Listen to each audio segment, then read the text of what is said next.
Ici, à l'OCDE, nous utilisons une nouvelle mesure de la qualité de l'emploi élaborée au cours de ces dernières années. Cette mesure définit les emplois en fonction des caractéristiques qui sont les plus importantes pour le bien-être des travailleurs. Et ce qu'on a constaté, ça peut paraître surprenant, c'est que la qualité de l'emploi ne se fait pas au détriment de la quantité des emplois créés.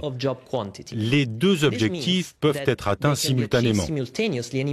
En fait, il y a des pays qui offrent des emplois qualitativement très satisfaisants tout en ayant une économie suffisamment efficace qui crée de nombreux emplois.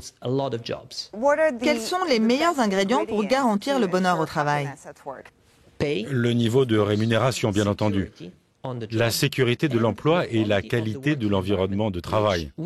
Nous considérons cette dernière comme un bon équilibre entre ce qu'on exige des travailleurs et les ressources mises à leur disposition pour qu'ils répondent à ces exigences.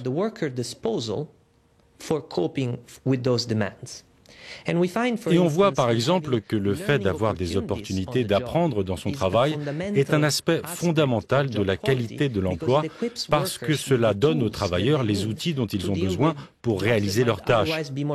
Sinon, elles peuvent être plus stressantes et plus compliquées. Quels pays en Europe sont les plus en retard sur cette prise en compte de l'importance du bien-être au travail pour les employés comme pour les employeurs? Je dirais tout d'abord que c'est très hétérogène.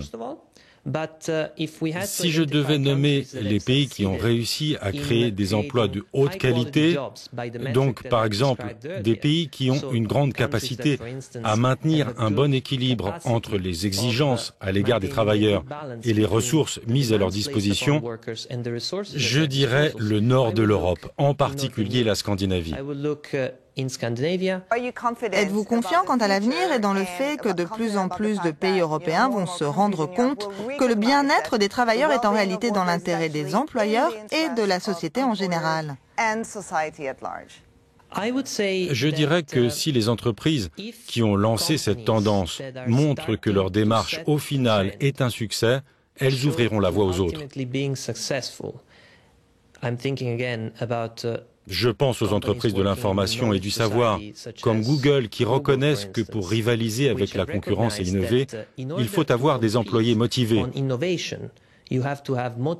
Je pense aux entreprises qui comprennent qu'on est en train de dépasser un modèle dans lequel on crée de la compétitivité en faisant travailler ses employés le plus possible et en les payant le moins possible.